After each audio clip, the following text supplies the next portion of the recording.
Magandang araw, ka-faithful, na nandito na naman po kami para palakasin ka. And of course, it's not by our strength, but with the Word of God. Ang tanong na sasagutin natin ay, why and how should I worship?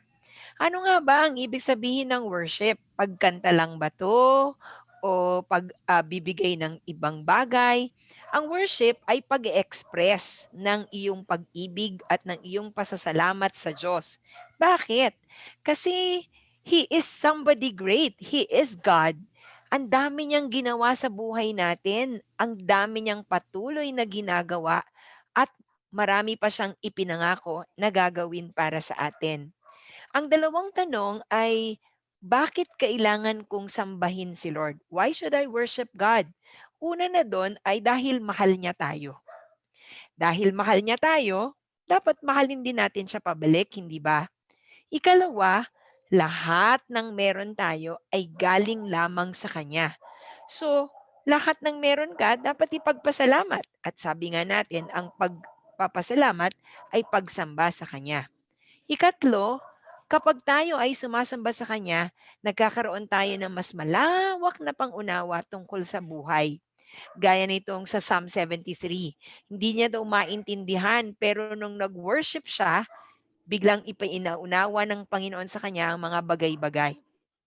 Ikaapat, bakit tayo sumasamba? Kasi whenever we worship, nagkakaroon tayo ng guidance, nagkakaroon tayo ng strength. Yung parang malabo, biglang liliwanag. Yung parang hindi mo na kaya, tas bigla mo makakaya. Lahat yan, epekto ng pagsamba. Ikaw, ano ang pinakamalaking dahilan bakit mo dapat sambahin ng Diyos? Ikalawang katanungan, paano? Now that I'm convinced that I really need to worship God, paano? Una, hindi pwedeng bara-bara lang. Dapat buong puso. Hindi yung hindi ka sincere. Kasi nakikita ng Panginoon, alam ng Diyos kung galing ito sa puso mo o hindi. Katulad ni Hezekiah, grabe, nag-wholehearted worship siya. Kaya naman ang resulta, he was successful and he was even prospered by God. Pag ikaw ay nanonood lang ng worship service, sorry hindi pa yun worship. Ang talagang worship, ikaw, involved ka doon. Nagpa-participate ka doon. So, paano ba mag-participate? Number two, we really need to listen and do God's Word. Sana po, pagka online worship service or yung actual worship service, makinig talaga tayo, mag-take down ng notes. Kasi yung paggawa natin doon, that is already worshiping God because God and His Word, they are one. But it's not enough to just listen to the word with all of our hearts. Pero dapat, gawin din po natin yon. Ikatlo, yung ating pong singing. Wag lang po natin panoorin ng sukay o panoorin yung NTOs. Maganda po na tayo mismo, we sing out of our gratitude to the Lord. Ikaapat, by praying.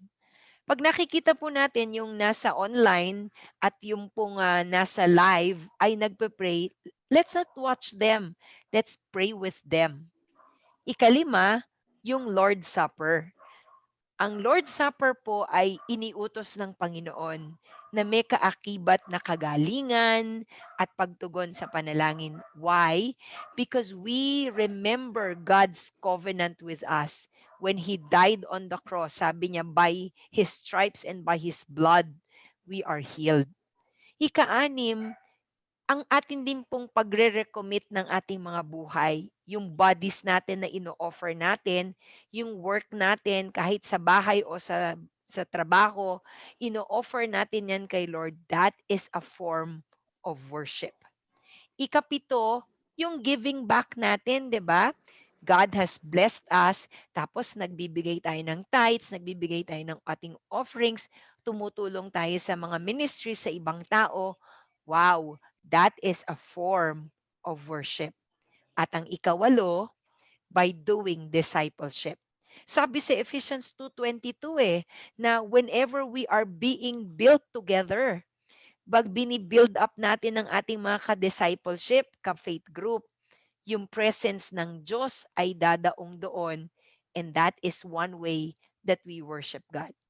Sa 8 nabanggit natin na mga pamamaraan ng pagsamba, alin kaya dito ang kailangan-kailangan na natin mag-improve? At bukod sa 8 na ito, ano pa ang iyong way ng pagsamba sa Kanya? God bless you, ka-faithful, and happy 26th anniversary.